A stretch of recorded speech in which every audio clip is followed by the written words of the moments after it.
The American presidents were people like you and like me, or at least that's how the founders intended it to be. Hi, my name's Teddy Ebby. Welcome back to my reoccurring segment where we're talking about the nicknames of the US presidents from the past. Last time we talked about the three most popular negative nicknames of Franklin Pierce.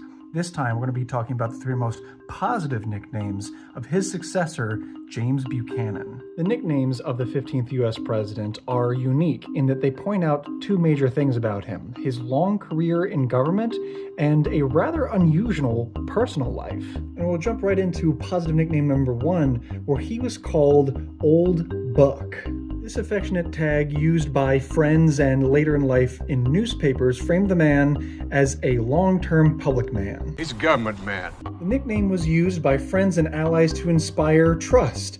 It showed him as reliable and steady, that colleague who had been known to do good for decades. By the time he even ran for the presidency, he had been a congressman, a senator, an ambassador to the UK and Russia, and even a cabinet member.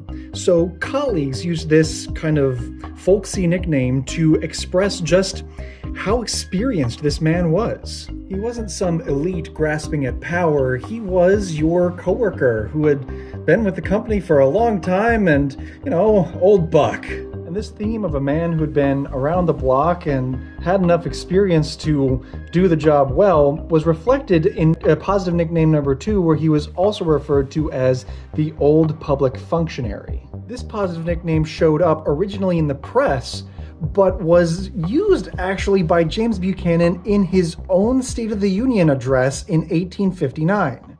And it's easy to see why he encouraged the use of it himself. The nickname describes somebody whose life has been dedicated to public office and good administration. I've dedicated my life to defending this country.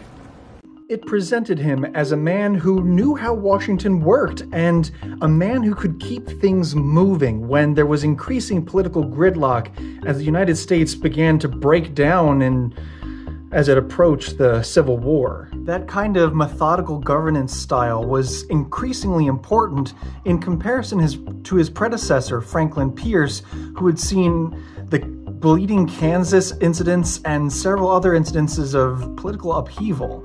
Moderates were looking for some sort of consistency here, and they found it in James Buchanan. But more than that, it implied humility. It implied a man who was more willing to be judged by his accolades earned during years of service rather than spicy campaign rhetoric and promises that may or may not be fulfilled. The mark of a true hero is humility.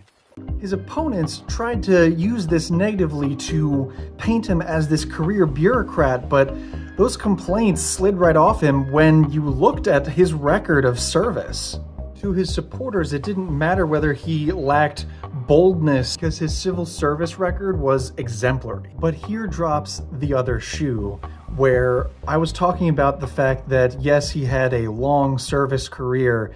He also had a rather odd personal life. He was referred to as the Bachelor President for good reason. You see, James Buchanan never married, and to this day, he remains the only president in the United States to have never done so. I let her know you're an eternal bachelor. Yes, there have been divorcees and widowers in the White House, but never a bachelor other than Buchanan. And you would think this would be a huge disadvantage for him, but in fact it turned out to be quite the opposite.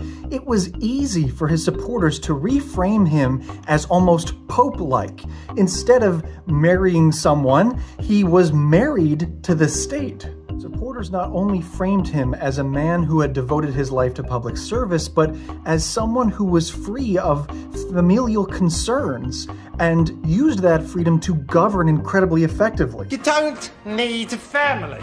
In an era where so many antebellum politicians had been scandalized by domestic incidences, he was quite the opposite. In fact, it was Buchanan's niece, Harriet Lane, who acted as the White House hostess and reinforced that kind of image of propriety. After the fractured home life of Franklin Pierce and his wife, it was easy to see how voters could have seen a bachelor president as someone to be admired. All three of these positive nicknames helped him win the presidency in 1856. They paint him to be that calm, experienced, level-headed man that Americans felt that they needed as they heard the thunderous cloud of the coming Civil War off in the distance. But unfortunately, that distance wasn't incredibly great, and there are those who accuse James Buchanan of not doing enough to stop the coming fracture of the Union. But we'll cover those next time. Thank you again for joining me. My name's Teddy Ebby. Next time we'll cover the 3 most popular negative nicknames of James Buchanan.